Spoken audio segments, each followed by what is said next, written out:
Welcome to the Toffee Blues, your source for all things Everton, and welcome to tonight's Everton 24/7 report, where unfortunately the fallout from Everton's Derby horror show has become increasingly toxic today.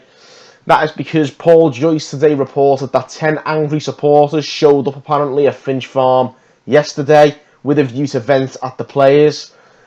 Apparently the security on the gates of Finch Farm denied this, and then these fans threatened to bring more fans later in the day to form a blockade at the entrance to the training ground. As a result of this, Marcel Brands then came out and spoke to these people face to face about their concerns for around 20 minutes. And after that, Brands said that he'd relate their frustrations to the players and staff. Let's be honest, this is unbelievable stuff as far as English football is concerned. I'm aware that certain things like this happen on the continent, the likes of Italy and Germany. I can imagine a lot of these sort of things do happen.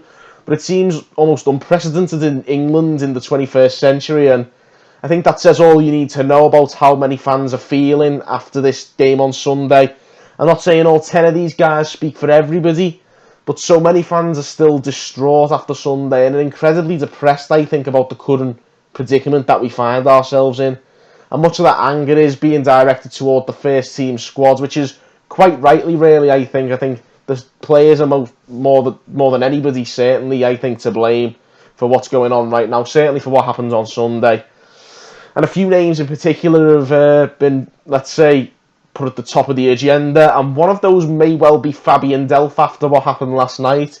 Last night he himself got into an online spat with an angry fan who it seemed initiated an argument with him through some abusive messages on Instagram. Delph's response was far from professional though, and his response of "could you have done better" for me epitomises the shocking standards that are rife in this team. The fact that they could even think Sunday is the best they could have done is a disgrace. Either way, Everton are apparently set to speak to Delph, according to the Echo, and are trying to deal with this issue internally. Contrary to some rumours, though, Delph wasn't sent home early today. However, and even if he was, he probably couldn't have got out anyway, what with the so-called blockade waiting in the wings. Moving on from the post-Liverpool debacle now, and there are still a few transfer rumours to get through today in the midst of the chaos. Everton are rumoured to be interested in one of Carlo Ancelotti's fellow Italians, their international striker to be exact, Ciro Immobile.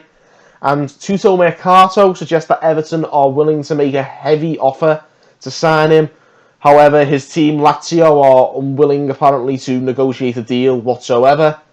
And it could well be a blessing in disguise, I think, this, because despite only having Dominic Calvert-Lewin out of the out-and-out strikers who are scoring right now, I do think giving Moise Kean more time to find his feet would be more effective, and hopefully Carlo Ancelotti can get a bit more out of him. If we really are to spend this window, I think it has to be on the midfield, where we are really short on numbers, or at least short on numbers that we haven't turned on. The likes of Morgan Schneiderlin and Gylfi Sigurdsson seem like they're very much public enemies number 1 and 2, whichever way around you want to put them. Despite the need for a new midfielder, the next rumour is not one I would endorse as a possible new centre mid. Nabil Bentaleb has been offered to the likes of Everton and Aston Villa if the Times are to be believed. Apart from Bentaleb being keen on a return to England anyway, the reason he's being offered is that he's been left out of the Schalke team for over a year due to what's been perceived as unprofessional behaviour, including failed to report for his German lessons, and which is a real issue when it seems to integrate him with the squad at Schalke. So these sort of rumours are absolutely not what we want to hear right now about a potential Everton signing, particularly given that the professionalism of much of our current squad is already being called into question anyway.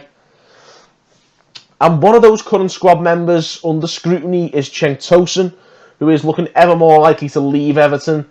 According to The Athletic today, Crystal Palace are meant to be edging ever closer to sealing a 6-month loan deal for Tosun, which would see him spend the rest of the season at Selhurst Park. However, the battle is still going on for him, as Besiktas striker Burak Yilmaz also urged Cenk Tosun to return to partner himself at his own stomping grounds in Istanbul. Of course, they were Turkey teammates, so there's probably a good rapport between those two, and there's a good chance that they could end up reuniting in Turkey one way or another. Whatever way you look at it, though, it does look as if Cenk's days at Everton are numbered. Finally today, a rumour involving a player that we only sold last summer. Newcastle United are believed to be looking at bringing in Ademola Lookman on a end of season loan. So that would see Lookman return to the Premier League after just 6 months, after his permanent switch to Leipzig has clearly not worked out quite as well as they expected. The Geordies plan to take him with a view to a permanent deal after his loan is finished. Lookman's name sort of rearing its head again would spark a debate, maybe over whether he was sold too soon, or maybe has his attitude left his career on a lengthy road to nowhere. So definitely let us know what you think of Lookman and how you think his future career will pan out, particularly if he does make this move back to the Premier League and to Newcastle. And as always, be sure to let us know your opinion on all of today's big talking points. In particular, definitely let us know what you make of the conduct of the fans so far this week. What do you deem to be acceptable? What isn't acceptable? And where would you draw the line? Definitely get involved on that debate and let us know what you think in the comments below.